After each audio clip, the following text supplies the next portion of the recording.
Баршаңызға сәлем. Сіздермен ең жұмсақ әрі дәмді котлеттердің рецептімен бөлісетін боламын.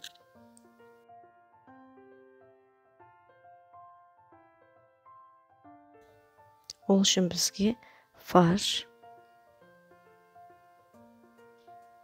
туралған нан, пияз, сәбіз, жұмыртқа, сарымсақ,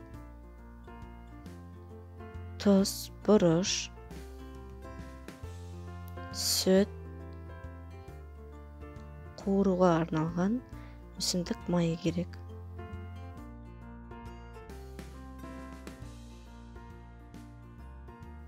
Пиязды ұсақтап турап аламыз.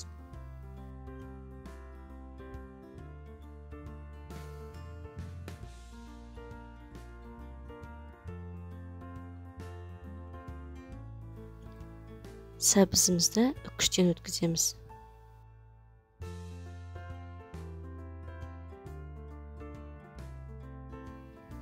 Сотейникке сүтімізді құямыз.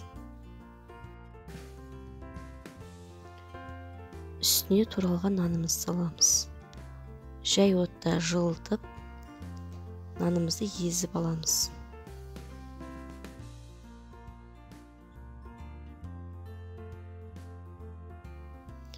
Барлығын ыдысқа саламыз. Үстіне фаршымызды саламыз. Бір сарымсағымызды саламыз.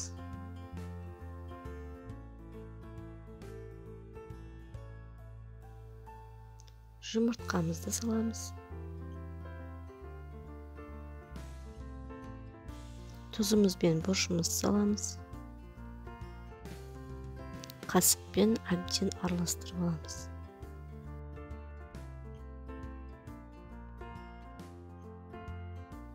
Фаршымызды әбден араластырып болған соң, қолымызбен қалаған формамызда котлеттерімізді жасап, қағыз майлыққа қоямыз. Табамызға майымызды құйып, майды әбден қыздырып аламыз. Май қызған соң котлеттерімізді бір-бірлеп салып, қуырып аламыз.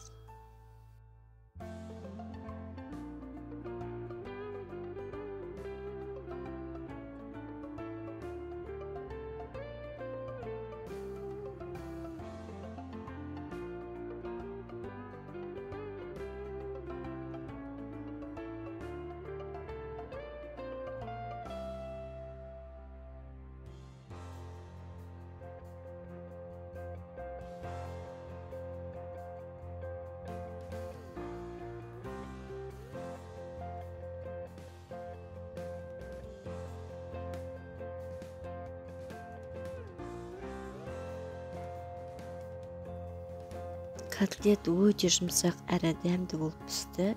Видеоның соңына дейін қарағаныңызға көп рахмет. Ас болсын.